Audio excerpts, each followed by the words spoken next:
students, today we are starting chapter number 2, Movements of the Earth. So let's start. यहाँ get set दे रखा है एक activity, यहाँ एक एक्सरसाइज कह सकते हैं आप, उसको देख लेते हैं पहले.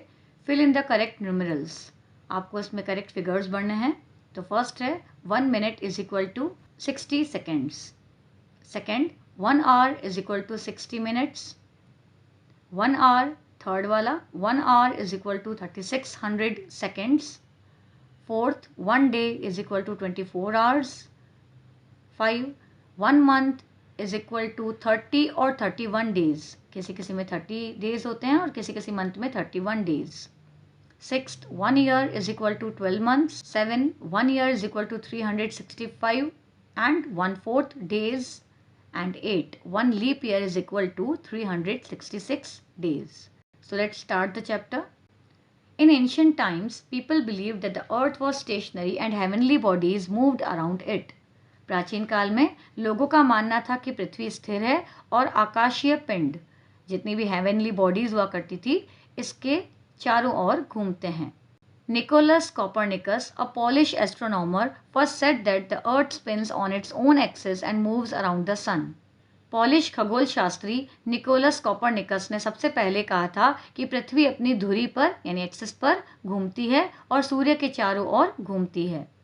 Thus, the earth has 2 types of movements, rotation and revolution. इस प्रकार से पृथ्वी की गति 2 प्रकार की होती है. एक रोटेशन, उसे हिंदी में घूर्णन भी कहा जाता है, एंड रिवोल्यूशन जिसे हिंदी में परिक्रमण कहा जाता है. अब हमारा new topic rotation. The movement of the earth on its axis is called rotation. पृथ्वी की अपने अक्ष पर अपने एक्सिस पर जो गति होती है उसको घूर्णन या रोटेशन कहा जाता है. The earth takes about 24 hours और 1 डे टू कंप्लीट 1 रोटेशन. पृथ्वी को एक चक्कर पूरा करने में लगभग 24 घंटे या एक दिन का समय लगता है. It rotates from west to east. यह पश्चिम से पूर्व की ओर घूमता है.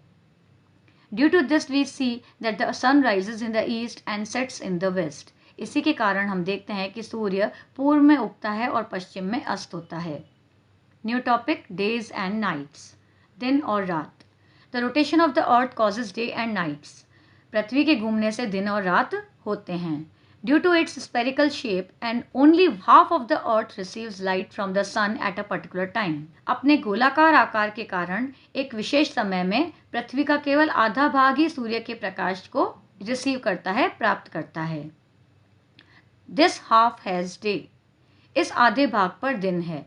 The other half which is turned away from the sun is in darkness and has night. दूसरा भाग जो सूर्य से दूर हो गया है वहाँ अंधेरा यानी रात है. सी फिगर 2.1. आप ऐसा फिगर 2.1 में देख सकते हैं. आपको एक्सिस दिखाया गया है, आपको डे और नाइट का दिखाया गया है और सन की रोशनी जहाँ पर पड़ रही है वहाँ डे है और उसके बैक वाले साइड में रात है. So figure 2.1 is rotation of the earth causes day and night. एक और यहाँ पे पिक दे रखा है, नीचे लिख रखा है उसमें आफ्टर नाइट कम्स डे.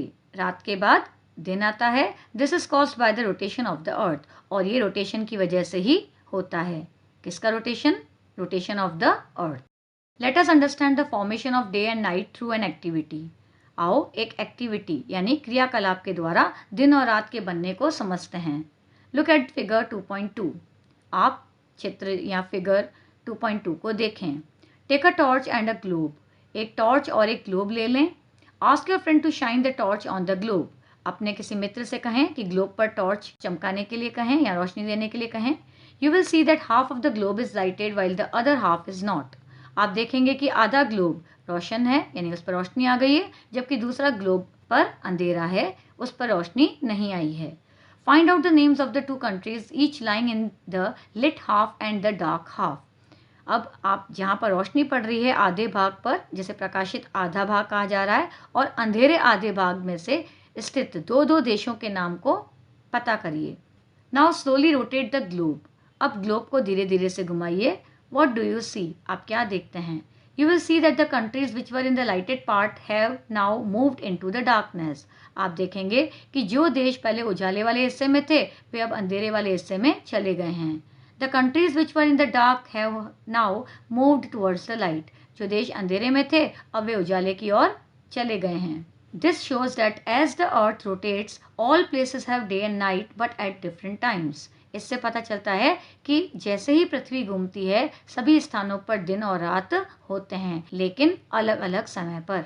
नीचे फिगर दे रखा है 2.2, only 1/2 of the globe receives light from the torch at a particular time, कि एक पर्टिकुलर टाइम में जिस भी हिस्से पर रोशनी दी जा रही है वहीं पर क्या है, डे है, और बाकी पीछे वाले हिस्से पर अंधेरा यानी नाइट है। अब हमारे पास न्यू टॉपिक है रिवॉल्यूशन, परिक्रमण। While rotating on its axis, the Earth also revolves around the sun. पृथ्वी भी घूमते हुए सूर्य की परिक्रमा करती है। This movement is called revolution. इस गति को परिक्रमण कहते हैं। The Earth revolves along a fixed path called orbit. पृथ्वी एक निश्चित पथ पर ऑर्बिट वाली कक्षा में घूमती है। The orbit is oval in shape. कक्षा का यानी ऑर्बिट का आकार, शेप अंडाकार है, ओवल है। It takes the earth about 365 days और 1 ईयर टू कंप्लीट 1 रिवोल्यूशन। पृथ्वी को एक पूरा चक्कर करने में लगभग 365 दिन या 1 साल के लगभग लगता है। सीजन्स, मौसम। The revolution of the earth causes 4 seasons, summer, autumn, winter and spring. पृथ्वी की परिक्रमा के 4 ऋतुएं ग्रीष्म, गर्मी की, शरद, ऑटम, विंटर, शीत और स्प्रिंग, वसंत होती है। Figure 2.3 shows the revolution of the earth and the change of the seasons. चित्र 2.3 में पृथ्वी का रिवोल्यूशन और ऋतुओं का परिवर्तन दिखाया गया है। आप देख पा रहे होंगे, इसमें पूरा आपको डिफाइन किया गया है। लुक एट पोजीशन 2, स्थिति 2, पोजीशन 2 को देखें। At this position the north pole is tilted towards the sun. इस स्थिति में उत्तरी ध्रुव सूर्य की ओर झुका हुआ है। The northern hemisphere gets more sunlight. उत्तरी गोलार्ध को अधिक धूप मिलती है। Therefore it is summer in this hemisphere. इसलिए इस गोलार्ध में, इस गोले के आधे भाग में ग्रीष्म ऋतु होती है, गर्मी की ऋतु होती है। The days are longer than the nights. दिन रात की तुलना में लंबे होते हैं। During this time the south pole is tilted away from the sun. इस दौरान दक्षिणी ध्रुव सूर्य से दूर झुका हुआ होता है। The southern hemisphere gets less sunlight. दक्षिणी गोलार्ध को कम धूप मिलती है।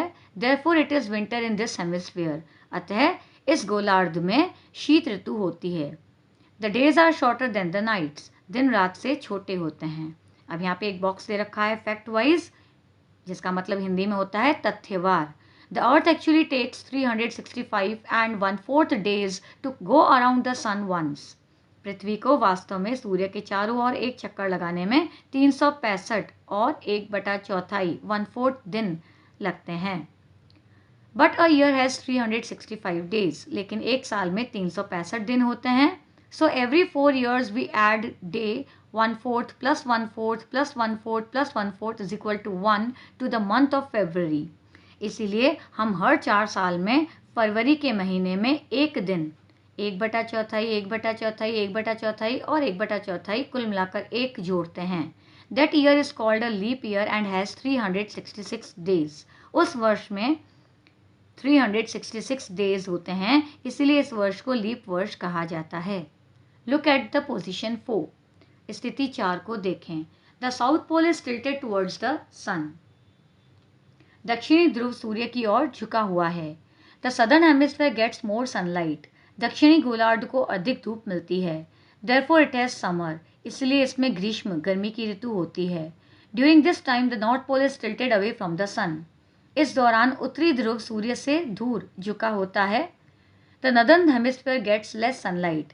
उत्तरी गोलार्ध को कम धूप मिलती है। Therefore it is winter in this hemisphere. अतः इस गोलार्ध में शीत ऋतु होती है। Look at position 1 and position 3। अब आप स्थिति 1 और स्थिति 3 को देखिए। When the earth is in these positions, जब पृथ्वी इन स्थितियों में होती है, the sun's rays fall directly on the equator. तो सूर्य की किरणें सीधे भूमध्य यानी कि इक्वेटर रेखा पर पड़ती है। As a result the length of the days and nights become the same throughout the world. परिणाम स्वरूप पूरे विश्व में, पूरे वर्ल्ड में दिन और रात की लंबाई समान, इक्वल हो जाती है। It is neither very hot nor very cold in both the hemispheres. दोनों गोलार्धों में न तो बहुत अधिक गर्मी होती है और न ही बहुत अधिक ठंड। The northern hemisphere has spring in position 1 and autumn in position 3. उत्तरी गोलार्ध में पोजीशन 1 में बसंत यानी स्प्रिंग और स्थिति 3 यानी कि पोजीशन 3 में शरद ऋतु है। शरद मीन्स ऑटम ऋतु होती है।